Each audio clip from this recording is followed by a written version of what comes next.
So let me call this the Field of Dreams budget, Kelly. Build it and they will come. That's what they're trying to do. They don't have the votes right now. They're just trying to slice those votes to get there, build it, and they will come. But there's a real risk, because what if AOC and 90 of her friends say, hey, we don't think that the defense spending budget should go up? And what about 90 conservative Republicans saying they're upset about the deficit increase that will come? That's how TARP went down on the House floor in 2008. And that's what you've got to be mindful of as these negotiations begin. But doing a modest level of offsets probably is enough to get enough Republicans to join with the Democrats. But Pelosi's going to have to carry her weight on the vote here. We think they need about 150 Democrats to be able to pass this bill. Wow. Okay, so that's a sizable chunk. Art, we mentioned that the markets have been watching this because, listen, as the president said, you know, the debt ceiling he views as sacred, and certainly investors are hoping that that is the case. It doesn't seem like it's going to burst to the fore unless this whole thing falls apart, and then we'll deal with that down the road. So what do you think is most important for markets this week? Yeah, I think Dan said it almost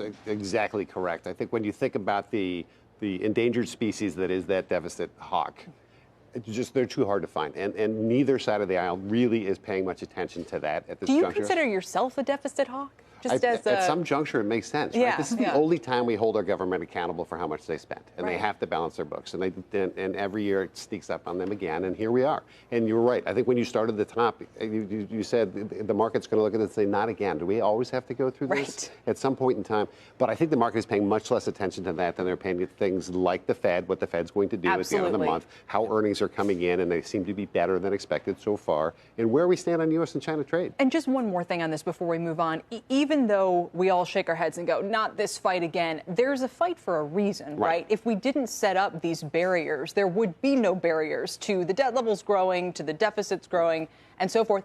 But would the market serve as that barrier? In other words, when people say, well, you know, there's no deficit hawks, they don't exist. Well, at some point, if people say, look, you know, you're not ever going to get less in terms of interest costs for what we're servicing. Won't the markets themselves kind of serve as the policemen, or do we need these controls built in? Well, we need them built in, but what typically or historically it's been that Republican conservative deficit hawk that has sort of kept things in check. The Republicans aren't that place. They're not in that place right now.